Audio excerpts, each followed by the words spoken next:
Selamat pagi saya ucapkan kepada para rekan-rekan dari kelas 3G dan juga Miss Meilan sebagai salah satu dosen dari mata kuliah Entrepreneurship, yang dimana pada pagi hari ini saya akan membawakan sebuah presentasi dengan judul Sibun Panakota, yang dimana Sibun Panakota merupakan salah satu gagasan inovatif yang telah saya bangun sebelumnya. Namun, sebelum kita memulai presentasi pada pagi hari ini, mari kita panjatkan puja dan puji syukur kehadapan Ida Sang Hyang Widiwasa, karena atas berkat Asung Kertawara Nugraha Ida, kita bisa menyaksikan presentasi saya kali ini. Om Swastiastu.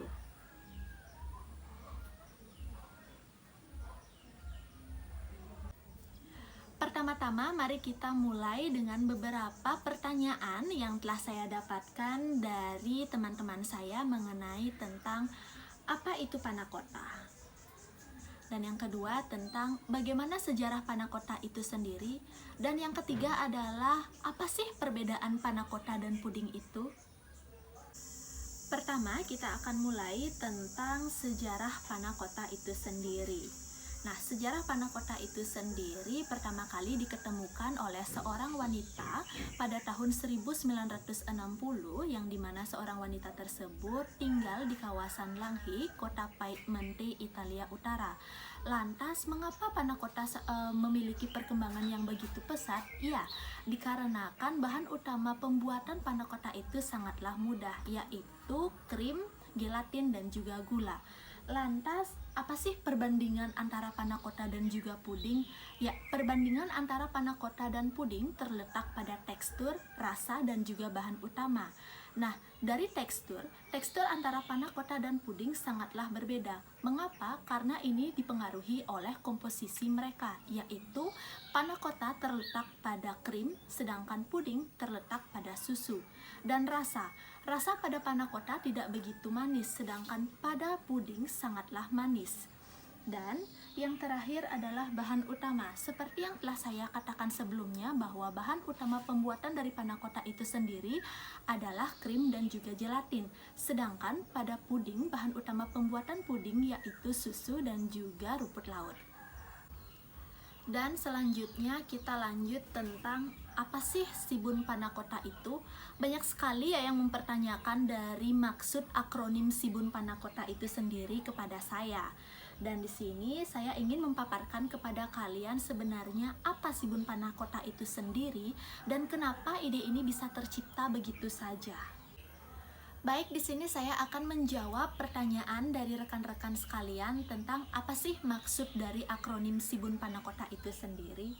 Nah, seperti yang kita ketahui, Sibun itu merupakan salah satu akronim Si dan Bun, yang dimana di dalam bahasa Bali kita biasa menyebutnya Sele Bun. Nah, Si artinya sele dan bun artinya bon. Tetapi di dalam bahasa Indonesia kita biasa menyebutnya dengan sebutan daun ubi jalar. Nah, yang dimana Sibun Panakota itu sendiri merupakan kolaborasi antara saripati daun ubi jalar dengan Panakota itu sendiri. Selanjutnya, di sini saya akan memaparkan mengapa saya memilih ide ini.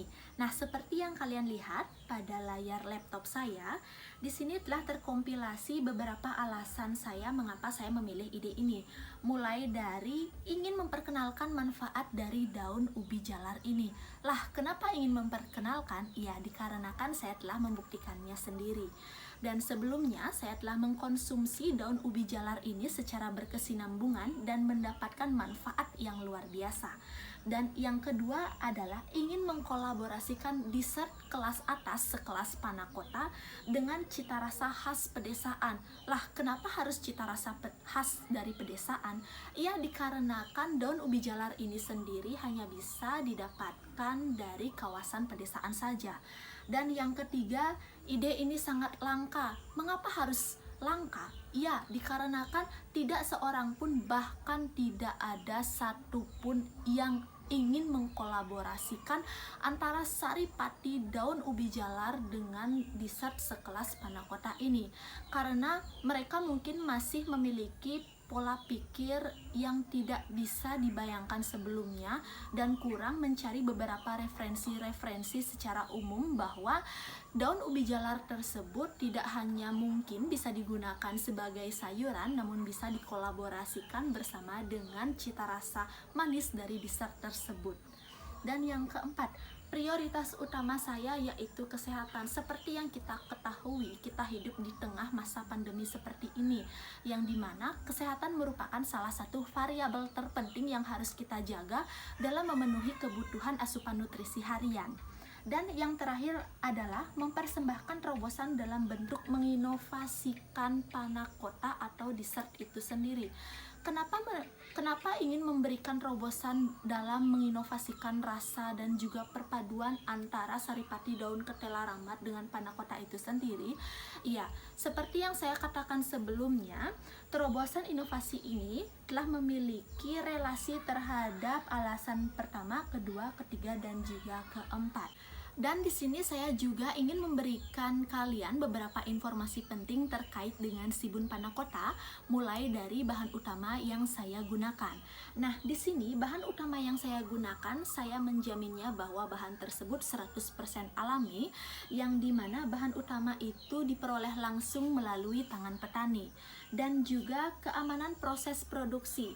Di sini saya juga mengutamakan tentang kehigienisasian bagaimana proses produksi Shibun panna cotta itu sendiri, dan juga packaging yang aman ketika dessert ini telah berada di tangan konsumen. Lantas bagaimana sih kolaborasi antara Shibun panna cotta ini dalam satu cup? Ya, seperti yang kalian lihat pada layar laptop saya. Di sini saya telah mengurutkan beberapa variabel utama yang saya prioritaskan dalam dessert ini, mulai dari penampilan, rasa, manfaat, dan juga harga. Kita mulai dari penampilan. Kenapa saya memberikan persentase penampilan itu sebanyak 60%? Ia dikarenakan gradasi warna hijau muda yang berkolaborasi dengan merah ruahnya bunga mawar akan menarik konsumen secara tidak langsung dengan visual mereka yang akan mengirimkan sinyal kepada otak mereka, sehingga mereka akan melakukan sebuah aksi atau kognitif, yang dimana aksi tersebut akan mencoba untuk membeli dessert ini. Dan yang kedua adalah rasa. Rasa di sini saya berikan persentase yang paling tinggi, hampir 83%, dikarenakan di sini saya telah mengkualifikasi bahwa dessert ini telah menjamin rasa dan juga kualitas yang bermutu. Mulai dari perpaduan rasa yang manis, lembut, creamy, milky dari panna cotta yang bertemu dengan lelehan selai bunga mawar itu sendiri. Dan yang ketiga adalah manfaat.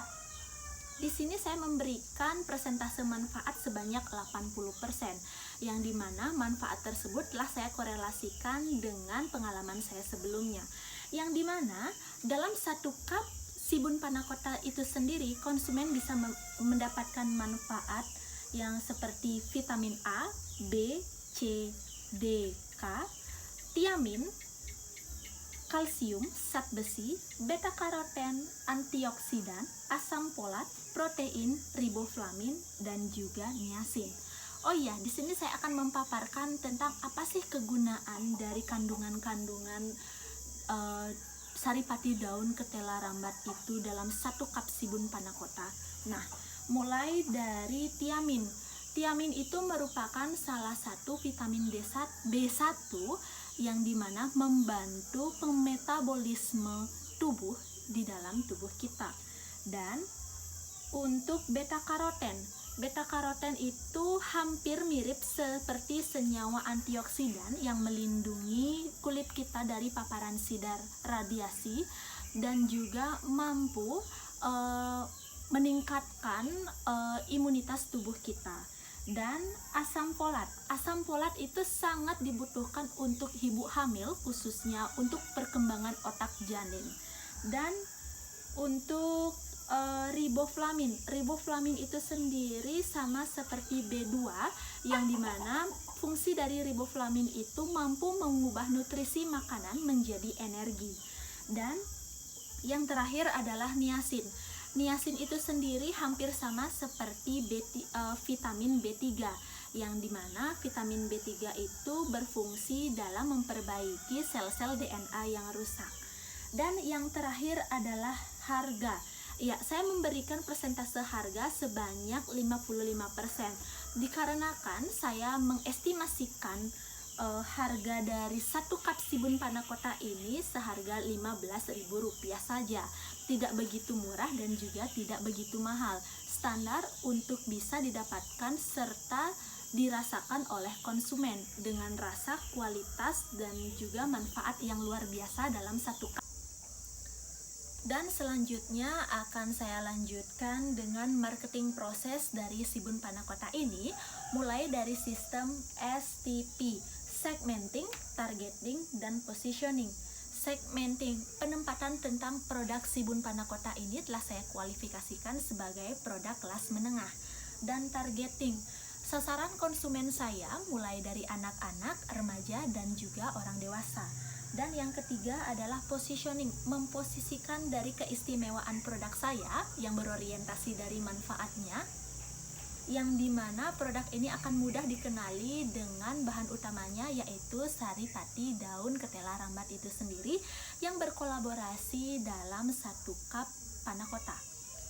Dan selanjutnya lanjut dalam marketing mix yang meliputi produk, place, price, dan juga promotion.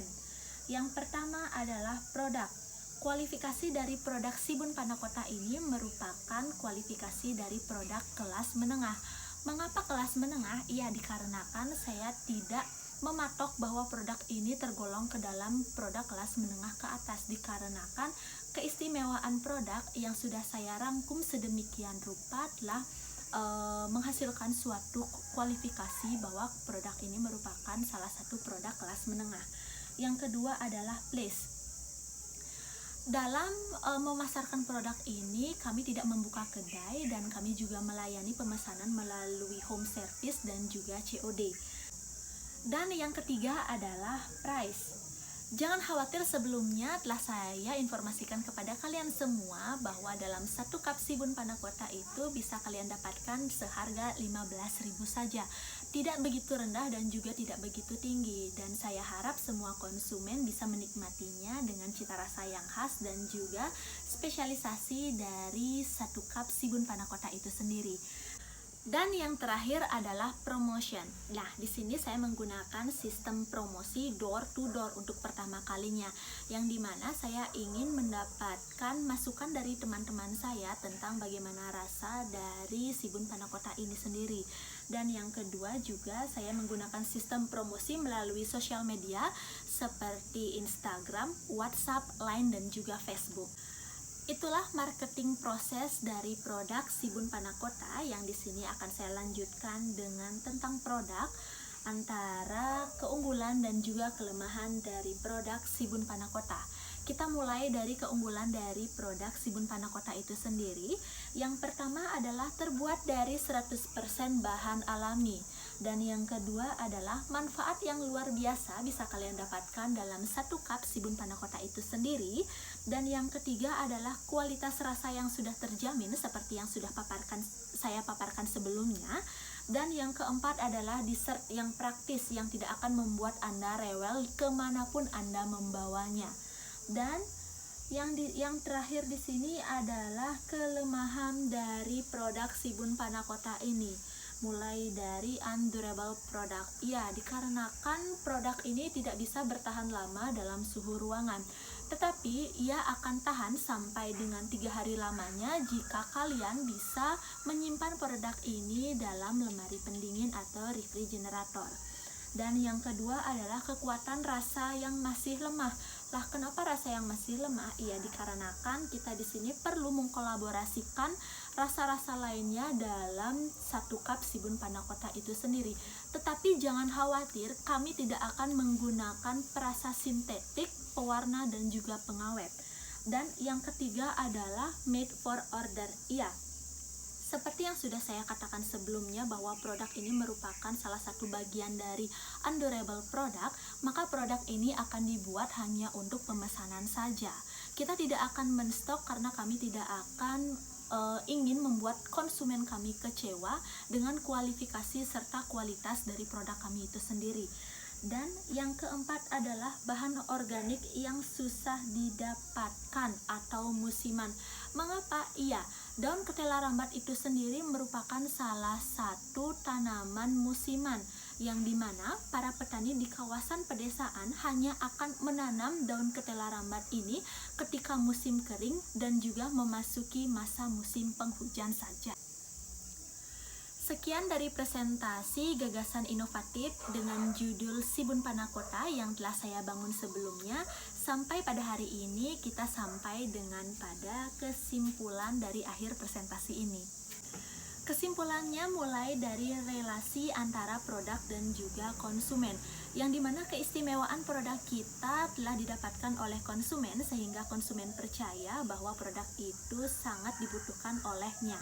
Dan dari relasi tersebut akan menciptakan sebuah komunikasi yang baik antara konsumen dan juga produk, yang dimana ini merupakan strategi awal bagi produk kita dalam mendapatkan kepercayaan konsumen secara penuh di dalam dunia marketing. Selanjutnya, dari komunikasi yang baik akan melahirkan sebuah kreativitas dan juga inovatif dalam menunjang perkembangan produk kita di dalam dunia pemasaran. Nah, dari kreativitas dan juga inovatif ini akan menciptakan sebuah kolaborasi antara produk dengan konsumen, konsumen dengan pasar, dan pasar dengan strategi. Kenapa seperti itu? Iya, dikarenakan keistimewaan produk tersebut akan secara tidak langsung membuat konsumen percaya bahwa produk itu merupakan salah satu produk yang paling dibutuhkan oleh konsumen itu sendiri. Sehingga dalam proses pemasarannya, produk ini akan mampu berkembang dengan sendirinya dalam menunjang eksistensinya di dalam dunia pemasaran, khususnya dalam strategi kita sebagai seorang calon wirausahawan. Demikian presentasi mata kuliah entrepreneurship dari Miss Meilan hari ini. Saya ucapkan terima kasih banyak kepada Miss Meilan selaku dosen saya selama semester 3 ini, karena seluruh materi yang Miss berikan kepada saya merupakan salah satu objek terpenting yang dimana materi tersebut akan sangat berguna di masa depan. Saya sebagai seorang calon wirausahawan muda. Di sini, jika kalian memiliki beberapa pertanyaan yang terkait dengan presentasi saya kali ini, kalian bisa menghubungi saya melalui email di tarahayu5454@gmail.com atau bisa langsung menghubungi saya melalui nomor yang sudah tertera pada layar laptop saya. Dan apabila ada salah kata, mohon dimaafkan. Sekian saya ucapkan terima kasih. Om Santi Santi Santi Om. Mengenai video proses pembuatan dari Sibun Panakota akan saya lampirkan pada halaman berikut.